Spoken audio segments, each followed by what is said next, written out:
Cues discuss कर रहे हैं। ये हमारे पास क्वेश्चन नंबर 53 है। ठीक है, क्वेश्चन नंबर 53 में क्या बोला गया है हमसे, an electron of mass m and charge e is accelerated from rest through a potential difference v in vacuum, its final velocity will be। देखो हमारे पास कोई इलेक्ट्रॉन है, ठीक है, इसका मास m है और इसे इलेक्ट्रिक फील्ड में रख दिया गया है। ठीक है, the potential difference v is in vacuum, ये पोटेंशियल डिफरेंस v गिवन है, it's final velocity will be. Okay, अब हमें पता है कि यहाँ पर जो जब भी कभी किसी इलेक्ट्रॉन को इलेक्ट्रिक फील्ड के अंदर रख दिया जाता है तो यहाँ पर उसके पास जो काइनेटिक एनर्जी है, ठीक है, वो kinetic energy work done by electric field से मिलेगी। कहीं से मिलेगी? Work done by electric field. ठीक है, यहाँ पर कोई चार्ज मूव करता है तो उसके पास जो काइनेटिक एनर्जी होगी, ठीक है, मतलब उसके पास जो एनर्जी आएगी वो किसे? Work done by electric field, मतलब इलेक्ट्रिक फील्ड के वर्क करने से आएगी। तो यहाँ से हम ये बोल सकते हैं कि जो वर्क डन है वो किसके बराबर होगा? चेंज इन काइनेटिक एनर्जी के बराबर। वर्क डन किसके बराबर होगा? चेंज इन काइनेटिक एनर्जी के बराबर। और हम जानते हैं कि जो वर्क डन का फॉर्मूला होता है, ठीक है, वो क्या हो जाएगा? Q into V. Okay, Q into V, Q V. ठीक है, यहाँ पर वी क्या है? पोटेंशियल है। वी क्या है यहाँ पे? पोटेंशियल है। तो मैं यहाँ लिख देता हूँ, ये इस वी को इस तरीके से बना देते हैं, क्यू वी। ठीक है, ये एक्चुअली इसको अलग तरीके से रिप्रेजेंट करता हूँ। ठीक है, क्यू वी, यहाँ पर वी पोटेंशियल है, वी क्या है? पोटेंशियल। ओके, अब देखो काइनेटिक एनर्जी का फॉर्मूला, वर्क डन का फॉर्मूला किसके बराबर होगा? Change in kinetic energy. और ये क्या होता है? क्यू वी के इक्वल। काइनेटिक एनर्जी का फॉर्मूला हम जानते हैं half M V square. Okay, और ये किसके इक्वल होगा? Q into V. ठीक है, यहाँ पर ये जो वी है ये वेलोसिटी है, हाफ एम वी स्क्वायर। तो हमसे पूछा गया है, क्या पूछा गया है? The final velocity will be. Final velocity पूछा गया है, तो यहाँ पर फाइनल वेलोसिटी जो वी स्क्वायर इक्वल टू क्या हो जाएगा? 2m। ठीक है, फाइनल वेलोसिटी यहाँ पर क्या हो जाएगी हमारे पास? 2qv। ठीक है, 2qv बाई m। तो यहाँ से जो वेलोसिटी है, ठीक है, तो वो हो जाएगा under root 2qv by m। ठीक है, तो यहाँ पर ये जो है ये बाहर वेलोसिटी का है और ये q, ये जो अंदर v है ये पोटेंशियल का है। तो कौन सा ऑप्शन है? ऑप्शन नंबर जो फर्स्ट है ये हमारा क्या हो जाएगा? करेक्ट हो जाएगा। ठीक है, आई होप आपको समझ में आया होगा। ठीक है, एक बार और एक्सप्लेन कर देता हूँ। An electron of mass m, एक इलेक्ट्रॉन है जिसका मास m है, चार्ज क्या e है, accelerated from a rest through a potential difference v। ठीक है, इसको पोटेंशियल डिफरेंस v के अंदर हमने क्या कर दिया? इसको प्लेस्ड कर दिया। ठीक है, तो हमसे पूछा गया था इसकी फाइनल रेट। तो यहाँ पर जब भी कभी किसी इलेक्ट्रिक फील्ड के अंदर किसी चार्ज को रखते हैं तो उसके पास जो काइनेटिक एनर्जी है वो work done by electric field होगी। ठीक है, वर्क डन बाई क्या होगी? इलेक्ट्रिक फील्ड, मतलब इलेक्ट्रिक फील्ड में वर्क करने से आएगी।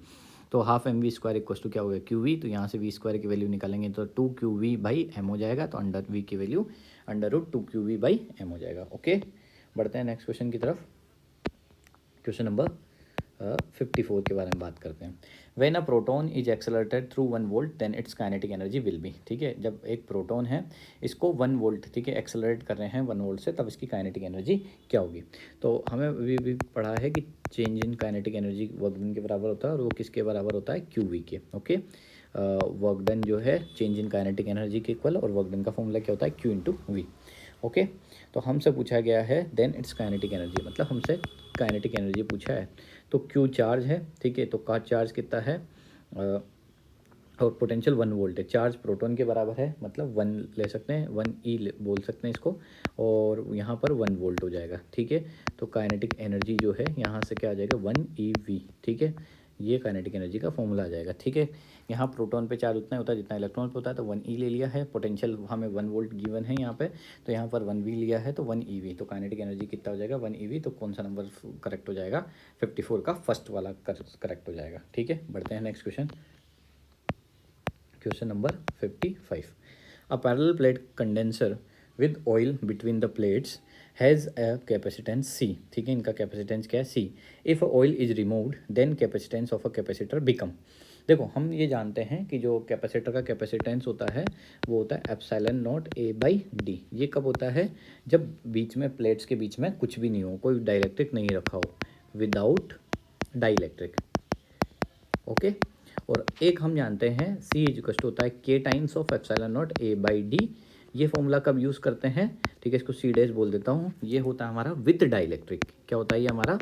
With dielectric. Okay, dielectric रखने के बाद। ओके, तो हमसे पूछा गया है a parallel plate condenser with oil filled between the plates has a capacitance C. Okay, तो अभी ये तो क्या है, कंसेप्ट है, की कंसेप्ट। यहाँ से क्वेश्चन को स्टार्ट करते हैं। ठीक है, तो यहाँ से हमसे बोला गया है कि सी कैपेसिटेंस है जब डाइलेक्ट्रिक रखा हुआ है।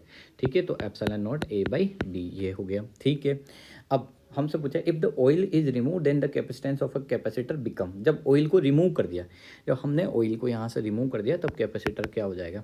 तो यहाँ से देखना सी कैपेसिटेंस था, कैपेसिटेंस 2 है epsilon naught A by D, और नॉर्मली जो कैपेसिटेंस होता है epsilon naught A by D. ठीक है, ये हमारा जो है इसको सी डैश बोल रहा हूँ मैं। ठीक है, ये सी होगा जब विदाउट डाइलेक्ट्रिक, जब कोई डाइलेक्ट्रिक नहीं हुआ। ठीक है, तो हमसे पूछा गया then the capacitance of the capacitor become. ठीक है, जब ऑयल को रिमूव कर दिया तब हमारा कैपेसिटेंस कितना होगा। ठीक है, तो हमारा जो कैपेसिटर है, तो यहाँ से मैंने 2 और ये किसके लिख दिया सी। ओके, तो हमसे पूछा गया है ऑयल को रिमूव कर दिया, जब ये क्या है विदाउट डाइलेक्ट्रिक, जब ऑयल रिमूव कर दिया, ऑयल को रिमूव कर दिया तब उस केस में जो है वो क्या होगा सी। तो हमसे सी की वैल्यू पूछी, तो सी की वैल्यू क्या हो जाएगी सी डैश बाई 2। ठीक है, सी डैश बाई 2 मतलब इन्होंने उल्टा लिया है कि हमारे पास इसको सी बोला है इन्होंने। ठीक है, इसको सी बोला है तो अपन इसको सी बोल देते हैं और इसको सी डैश बोल देते हैं। ठीक है, यहाँ पर क्या बोल देते हैं, इसको सी डैश बोल देते हैं। ठीक है, epsilon naught C dash, without dielectric को सी डैश बोल देते हैं। तो यहाँ से सी डैश की वैल्यू क्या हो जाएगी सी बाई 2। ठीक है, तो सी डैश की वैल्यू क्या हो जाएगी सी बाई 2, तो ऑप्शन नंबर 4 करेक्ट हो जाएगा। ओके, उन्होंने क्या बोला था कि जो डाइलेक्ट्रिक है तब कैपेसिटेंस सी है, और विदाउट डाइलेक्ट्रिक को हमने सी डैश बोल दिया। तो यहाँ से सी डैश की विदाउट डाइलेक्ट्रिक जो है ऑयल रिमूव करने के बाद सी डैश की जो वैल्यू आई है वो कितनी आएगी, सी डैश की वैल्यू आएगी सी बाई 2। ओके, बढ़ते हैं नेक्स्ट क्वेश्चन की तरफ। नेक्स्ट क्वेश्चन क्या है हमारा, क्वेश्चन नंबर 56 देखते हैं क्या बोल रहा है। In bringing an electron towards another electron the electrostatic potential energy of the system. देखो यहाँ पर कोई इलेक्ट्रॉन है और यहाँ पर कोई इलेक्ट्रॉन है।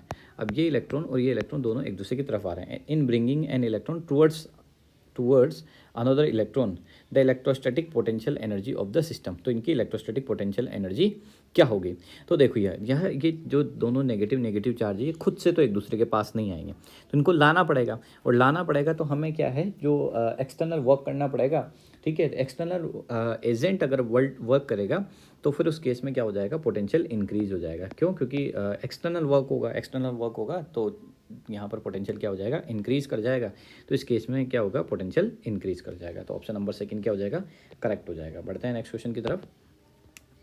ठीक है, क्वेश्चन नंबर 57 देखते हैं। 57 में हमसे क्या बोला गया है, what is the effective capacitance between points X and Y. देखो यहाँ पर हमारे पास कितने कैपेसिटर हैं, यहाँ पर हमारे पास कैपेसिटर्स जो गिवन है 1 2 3 4 5 कैपेसिटर्स हैं। जब भी कभी 5 कैपेसिटर या 5 रजिस्टर्स दिए हुए हैं तो हमारे दिमाग में सीधा व्हीटस्टोन ब्रिज आना चाहिए। ठीक है, व्हीटस्टोन ब्रिज में क्या होता है, 5 रजिस्टर्स कनेक्टेड होते हैं। ऐसे यहाँ पर ये 5 कैपेसिटर्स का अरेंजमेंट देख लेते हैं अपन। ठीक है, ये 5 कैपेसिटर्स कनेक्टेड हैं और यहाँ पर जो है इनकी सबकी वैल्यू 6 माइक्रोफेरेड है। यहाँ सबकी वैल्यू कितनी है, 6 माइक्रोफेरेड। और यहाँ पर बीच में जो है ये कितना कनेक्टेड है, 20 माइक्रोफेरेड का। कितना कनेक्टेड है, 20 माइक्रोफेरेड का कैपेसिटर कनेक्टेड है। और ये क्या हो गया हमारे पास, पॉइंट एक्स वाला हो गया, और ये वाला पॉइंट हमारा क्या हो गया, वाई वाला हो गया। ठीक है, तो हमसे पूछा गया है what is the effective capacitance between point X and Y. X और वाई के बीच में क्या इफेक्टिव कैपेसिटेंस होगा। तो ध्यान से देखना, जब भी कभी ब्रिज बैलेंस होता है, बैलेंस कैसे, जैसे यहाँ का सबका कैपेसिटेंस देखेंगे 6/6 इक्वल टू 6/6, ये वाला और ये वाला, इनका रेशियो चेक करते हैं। रेशियो क्या हो रहा है, अगर सेम आ रहा है तो फिर उस केस में क्या हो जाता है, ब्रिज बैलेंस हो जाता है। और ब्रिज बैलेंस होने के केस में क्या होता है कि जो हमारे ये एंड्स हैं, सपोज करो इसको ए बोल रहा हूँ और इसको क्या बोल रहा हूँ मैं, बी बोल रहा हूँ, तो इन दोनों एंड्स का पोटेंशियल क्या हो जाता है, सेम हो जाता है। और पोटेंशियल सेम होता है तो फिर उस मिड वाला जो कैपेसिटर है उसका कोई यूज़ नहीं रह जाएगा। तो मतलब मैं इसको रीड्रॉ करूँ अगर, तो मेरे पास ये बनेगा एक 6 का, फिर एक और 6 यहाँ पर, एक और 6 यहाँ पर, और ये यहाँ पर ये 6 माइक्रोफेरेड, ये 6 माइक्रोफेरेड, यहाँ पर भी 6 माइक्रोफेरेड और ये 6 माइक्रोफेरेड। इस तरह ये बीच वाले का कोई मतलब यूज़ नहीं रह जाएगा, क्योंकि पोटेंशियल क्या है, दो एंड्स के बीच में सेम है। ओके, तो दो एंड्स के बीच में पोटेंशियल है, तो ये इस तरीके से सर्किट रीड्रॉ हो चुका है हमारे एक्स और वाई के बीच में। तो यहाँ पर ध्यान से देखेंगे कि 6 और 6 जो है वो सीरीज़ में है, तो सीरीज़ में है तो इनका इक्विवेलेंट क्या हो जाएगा। ठीक है। सीरीज़ में है तो हम क्या कर देते हैं, इसको पैरेलल की तरह सोल्व करते हैं, तो C/2 हो जाएगा, मतलब 3 माइक्रोफेरेड हो जाएगा। ओके, तो यहाँ सॉरी रजिस्टर नहीं कैपेसिटर है, ठीक है। तो यहाँ पर जो है ये दोनों काय में है, सीरीज़ में है, सीरीज़ में कनेक्टेड है, तो इसको 1/C1 + 1/C2 सोल्व करेंगे तो यहाँ पर C/2 हो जाएगा, मतलब क्या हो जाएगा 6 का हाफ जो है, ये डायरेक्ट फॉर्मूला यूज़ कर रहा हूँ मैं, या फिर आप डायरेक्ट भी यूज़ कर सकते हो, C1 C2 अपन C1 + C2, ये C इक्वलेंट का फॉर्मूला है। तो इससे सोल्व करोगे तो 6 × 6 / 6 + 6, तो ये कितना आ जाएगा 3 आ जाएगा। ओके, ये 3 माइक्रोफेरेड आ जाएगा। इधर भी क्या हो जाएगा 3 माइक्रोफेरेड आ जाएगा। ये x हो गया और ये क्या हो गया y हो गया, ये 3 माइक्रोफेरेड।